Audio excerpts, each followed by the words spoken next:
Greetings adventurers, this is Lauren, your guild advisor, and welcome back to my final DanMachi Season 2 cut content and review for episode 12, the finale of DanMachi Season 2.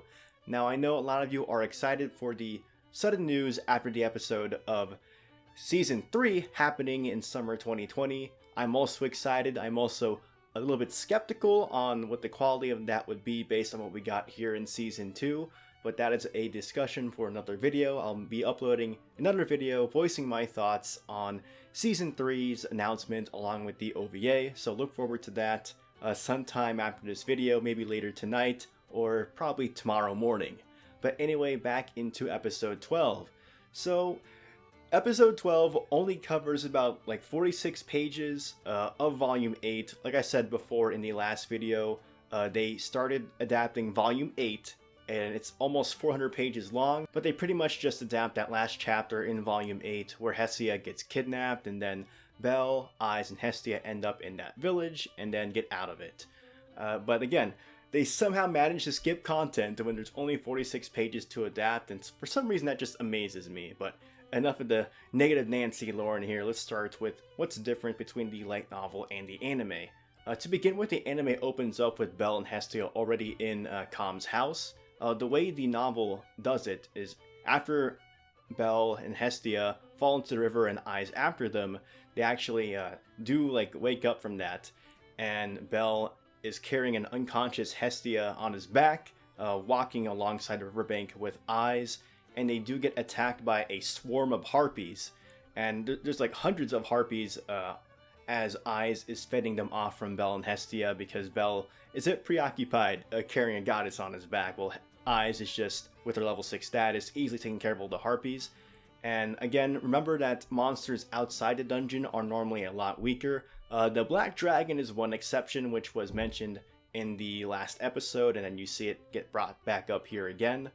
But I can see why they skipped this scene. Like, you can clearly tell with these last two episodes that the budget went considerably down for these episodes, because most of it was likely used during the Pleasure Quarter arc, especially with that finale in episode 10.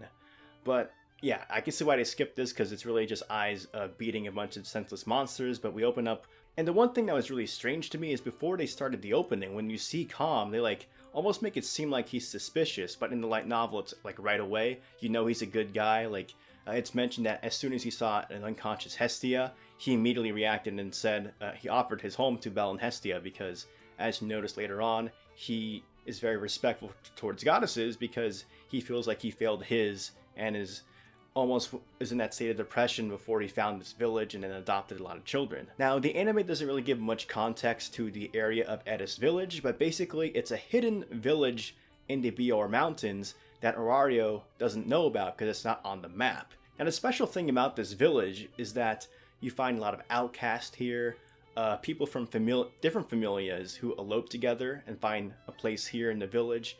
Just basically a lot of outcasts and refugees and Orario exiles end up in this village. It's pretty much a village for misfits, people that don't feel like they belong anywhere else. And that's what Edis village is. And because of that, as Eyes is like scouting out and coming back when it's still raining and she's all wet, and in that scene there, it's not really noticeable in the anime, but he's blushing, and it may not be clear as to why, but he's basically blushing because Eyes' clothes are all wet and they're like pretty much stuck against her skin, so he can see some nice details there. But they do make this plan that basically, like, they know no one's probably going to find them in the village, so they're just going to have to wait until Hestia becomes healthy so they can get out of the village themselves and then go back to Orario. So they're stuck in the village for now, and the next morning, when Belle sees Eyes in that village girl outfit, he actually takes the initiative. Like, you don't see here in the anime, but he takes the initiative, and like as soon as he sees Eyes, he says, "You look cute in that." And I just thought that was really cool to see, like, Belle just straight up saying that to Eyes, and then Eyes does get embarrassed. She doesn't really blush too much here in the anime, but it does say her cheeks become pink. She looks to the side and she blushes, and then again they do walk outside and help the other villagers with the festival preparations. And then just concerning the Black Dragon skill scene, like, yeah, you see here that that context was taken from last episode about the 3 great quests and the Black Dragon being the one remaining thing from it that's still out there somewhere, even though it was driven off by Zeus and Hera Familia, but at a great cost, it's still out there. And as it went over the area in Edda's village, a lot of its scales fell down, and those scales actually repel monsters because they feared the Black Dragon. And that's why all these villagers pretty much worship the Black Dragon, because these scales are protecting them from the monsters that are outside. And the one thing that irked me here is that I don't think the direction for like Ai's distaste for the Black Dragon was done too well here. Like in the light novel, it's mentioned that she interrupts Belle as she's like trying to make small talk, like saying like it's kind of like a god, right? And Ai's like immediately cuts him off and says in a sharp voice, "This thing is no god." And in the light novel, it's described, like Belle says, like he was actually frightened of Ai's voice at that moment because he's never like heard Ai's voice have so much emotion in it. And I don't really think it's seen that well in the anime. But I don't really like saying this, but I think for season 3 we might need a new director. I'm not trying to throw shade at the current director for season 2, but for a lot of the scenes in the season, I feel like they could have been executed a bit better because it didn't hit quite as hard as it did in the light novel. And that might just because I'm a source reader, so it's never going to live up to my expectations. But like I also point to other things, like other anime adaptations where stuff that hit me in the source material hit me possibly even more when I saw it animated. The Mother's Rosario arc in Sword Art Online is one such example where at the very ending of that arc, I knew what was going to happen, but I still like wept down in tears. And for most of DanMachi Season 2, I didn't get that effect, even though a lot of the stuff in the light novels impacted me pretty well. And then here in the anime, it didn't hit me quite as hard. And I think a lot of that has to do with just directing of some scenes here in the anime. And then we have that scene where Ai's gives Hestia some food. And in the light novel, it says like Hestia like sees Ai's in that village girl outfit, and she's like, I just know that Belle probably blushed like 10 million times today seeing Ai's, and then that made her a little bit jealous. And that's when she asked Ai's like, what do you think of Belle? And of course Ai's, not really understanding the intent behind the question, is like, what do I think about Belle? He kind of resembles a rabbit. And then Hestia of course responds like, yes, Ai's doesn't think of Belle like as a romantic interest. And then later that night they go down to the village festival, and then they have that unofficial rule about the dance where if a man offers a girl a dance, they're destined to become lovers and live together happily ever after. And of course Hestia wants to get in on that and demand Belle to do that, and she almost like guilt tripped Belle into that because you made me run away, so you better dance with me now while all these people are here wanting you to dance with me. So peer pressure. But Hestia and Belle do dance, and I do kind of laugh at like the dance, so like how it began, just like you could tell the budget is just not there anymore. It's gone. But the one thing that really irks me in this episode is like they're taking like a lot of Ai's scenes out, because what happens here, like Belle and Hestia do dance, and then while they're dancing, Belle notices that like Ai's is off to the side, just isolated, alone from the rest of the village. Like she's not actually dancing with other girls there, like you see in the anime. Ai's is just there alone. And then when Hestia and Belle separate, and Hestia like starts teaching this little girl how to dance, Belle walks over to Ai's, and then he tries to make some small talk. And Ai's actually compliments Belle on his dancing. And then that's when Belle asks Ai's, "Are you going to dance at all during this festival?" And then Ai's kind of says, like, I don't want to be in the way. Like, everyone's already happy right now dancing. I don't want to get in their way. Plus, I don't have a partner. And then, again, Belle takes the initiative and asks, well, if you think I'm worthy, I would dance with you. I'd be your partner. And he extends his hand out to Ai's. And then, here in the light novel, this is what made me, like, really dislike Hestia, like, following the events of Volume 8. And they don't show it here in the anime. And I'm not sure like why they couldn't put this in. Maybe they don't want people to like dislike Hestia for this move. But what happens here when Belle like takes out his hand, offers Ai's a dance, Hestia comes out of nowhere, takes Ai's hand, and then drags her out, and then says, "You're dancing with me, Ai's Wallenstein." Before Belle can get a chance to actually dance with Ai's, you're like, that made me so angry, because here's Belle taking the initiative. He's not being like irked on by Hermes and Takumi Kazuchi and everyone else being his wingman. He's taking the initiative himself, asking Eyes to dance, and here's Hestia coming in and taking that opportunity away from him. There is some more context between what happens between Eyes and Hestia as they dance together during the festival, and that's in Sororatoria Volume 9, which covers Eyes' perspective during this little village arc, and I think it's actually pretty neat.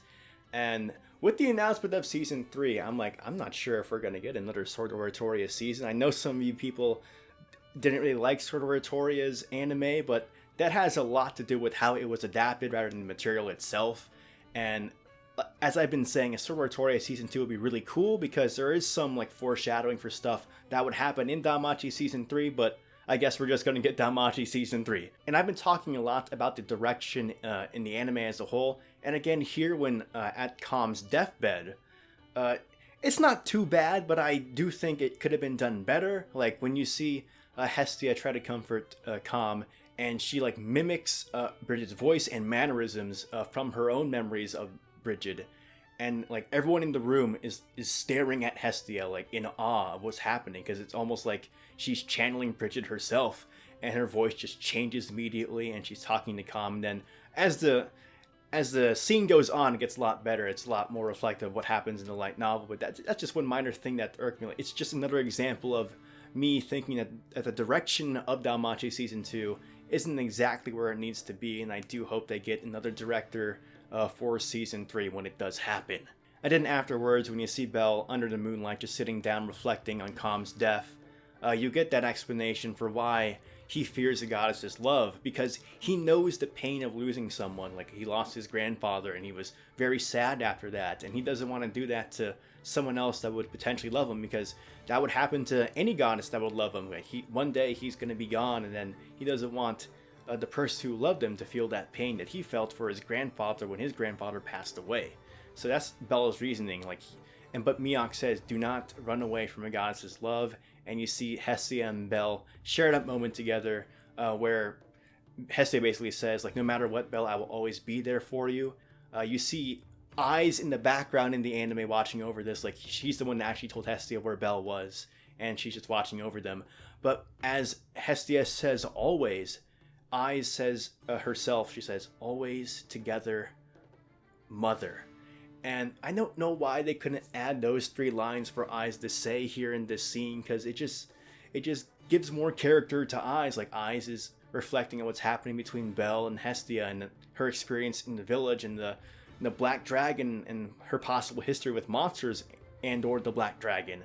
And then she alludes to her mother and how much she misses her, and you just don't see that here in the anime, and I don't know why, because it was just 3 lines. I don't know. And then as we close this episode and Season 2, we just get that little montage of them walking back, seeing Osfi, and then the thing that's kind of insulting is I know they turned Volume 8 into basically 2 episodes, just skipping all the side stories and kind of doing this Rakia arc so they can get to the Season 3 announcement, because I believe Season 3, hopefully it's more than 1 core. That's probably what it is going to be, 12 to 13 episodes covering the 3 novels, because you can't separate these 3, 9 through 11, because they do make up one whole arc, and it's generally referred to as the best arc in DanMachi, and this is probably why they wanted to rush Season 2 the way they did to get to this point, unfortunate as that is for what happened with Season 2. But again, back to the closing of Volume 8 here. We just really get this montage, and then you get this panning picture of Ares being captured, and it's just kind of disappointing. They adapt the arc the way they did here for Volume 8, and they don't really explain what happened with the Rakia War. Like I said before, Wealth is very involved in this because his family comes from Rakia. They come in and try to get him back. They don't. They fail, and that's why Ares tries to kidnap Hestia and demand Wealth for his magic swords. But basically, when you see Osfi, she explains to Eyes, Hestia, and Belle that they captured Ares by the command of Finn, and then after that was handled, they were able to devote resources to finding Hestia, Eyes, and Belle, because they weren't really too worried about them because Eyes was with them on level 6, so they weren't too worried. But what happened with Ares is that he was forced to remove his blessing from all 10,000 of his soldiers, and he wasn't allowed to rest at all while that was happening. So imagine this long line of 10,000 soldiers and Ares having to take off his blessing from each one without rest. Oof. And then that leads us to the very end of this episode now. But before watching this episode, I did not see like any social media stuff. I didn't want to see anything because I thought there might be some kind of announcement after the airing of this episode, and I was right. And it was a good thing I watched this episode before going on the social media. Because last time with Season 1, there is a scene at the very end of Volume 5 that teases the next arc, which is the War Game arc that you see started in Season 2. And I was wondering, like, if they do adapt the thing that's teased at the end of Volume 8 into this episode, then Season 3 is happening without a doubt, and then we see that monster girl come out of the walls of the dungeon, wondering where she is, and then it ends, and I'm like, yep, Season 3 is happening. Goes on Twitter, yep, Season 3 is happening. And I completely understood at that moment, like, why Season 2 seemed to be so rushed, why Volume 8 was 2 episodes, because they wanted to get to this point with Volumes 9 through 11 to get to Season 3. But again, I'll voice my concerns and opinions and all that in a future video very soon regarding Season 3 and also the OVA that was announced for January. So let me just quickly break down my thoughts on Season 2 as a whole, starting with the War Game arc. Now with the War Game arc, I have not been shy in expressing my displeasure on how it was adapted, it only being 4 episodes. It should have been at least 5.